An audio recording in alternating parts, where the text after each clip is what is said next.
Hello guys, and welcome to the countryside of China, Ziyang Sichuan. Today ay mangunguha tayo ng mani. Waseng! Yeah. Tinanong ako ni Papa kung saan daw ako pupunta, bakit daw ako nakasunod sa kanya. Kaya sabi ko, sasama ako pagkuha ng mani.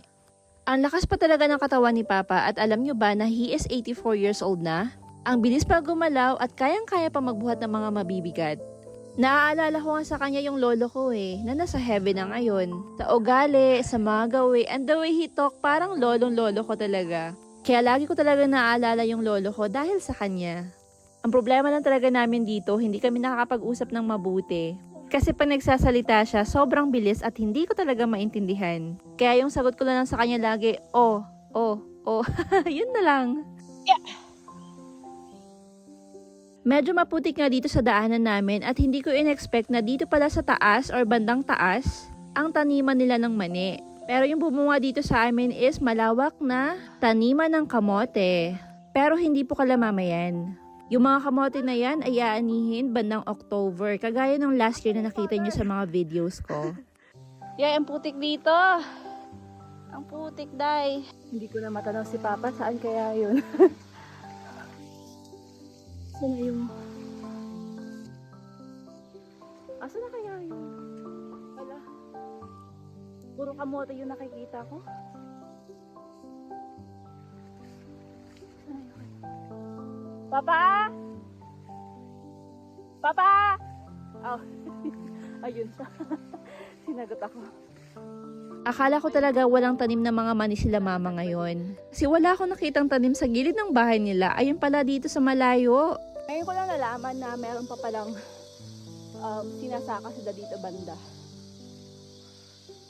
Ayan, puro mais. Pero hindi yan ka na, Papa, ha?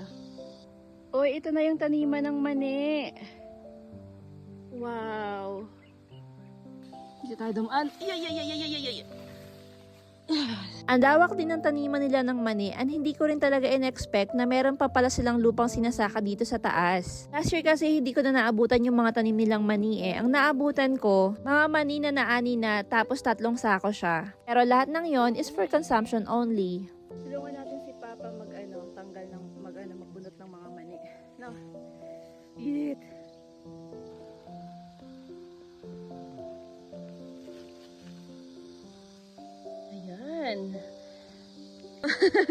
Nakapagbunot nga lang ako ng isang puno ng mani. Kasi chinek lang pala kung okay na ba yung laman, kung malalaki na ba, pero hindi pa siya ready to harvest. Excited pa naman ako na maggapas ng mani, pero naudlot.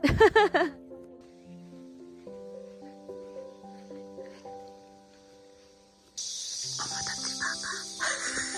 So, ayan na nga, umutot si Father, no? Pero ayun nga, napansin ko lang talaga dito, ang pag-uutot is hindi siya big deal. Lalo na pag sa crowd, hindi big deal yung pag-uutot ng malakas. Kasi ako, one time, may umutot, or sa pamilya namin dito, may umutot, parang natawa ako. Sa kanila yung iba, wala lang, hindi lang pinapansin. Sabi ko, ay, normal yung pag-uutot ng malakas, pero hindi siya pinapansin or tinatawanan. Diba sa atin, pag umuutot ng ganon, tinatawanan tayo, or minsan, nahihiya pa tayong umutot kasi maririnig. Diba? Parang embarrassment yun sa atin. Dito sa kanila, very normal yun. And isa yun sa masasabi kong culture shock. Kasi, diba magugulat ka na, dadaan tapos uutot. Kasi diba sa atin nag-excuse me, dito sa kanila wala lang. So ngayon, nag-ano na rin ako, hindi na rin ako nagpipigil ng utot. Kung uutot man ako, bahala na sila. Kasi pag umuutot ako, hindi naman nila pinapansin yun. So ayun lang, share ko lang. Nadulas ako. Buti na lang hindi ko nadaganan yung cellphone. Bye-bye sana. Bye-bye. Bye-bye phone. Ang dulas ng mga bato. Ito yung haunted house ko, no? Char. Dito na tayo, bababa na tayo. Ito, madulas yung mga bato. So ang bilis ni Papa ha, ano na. Tapos, ito pala guys, yung puno ng ng walnuts. Ayan. Ayan, yun yung puno ng walnuts. Ayan.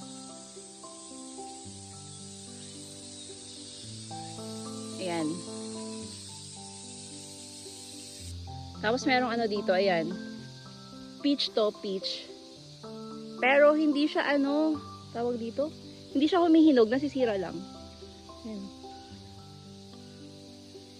Yan. Parang wild peach. Ayan, no. Kinagat ko lang pero hindi ko kinain. So, ayun na nga at konti lang yung mani na nakuha namin. And I think, hindi ko na maaabutan yung pag-harvest ng mga mani natin. And yung mga mani na yon ay ilalaga lang natin. So, pagdating namin sa bahay, ayan, si Papa na rin yung nag-asikaso at tinanggal na rin yung mga laman ng mani.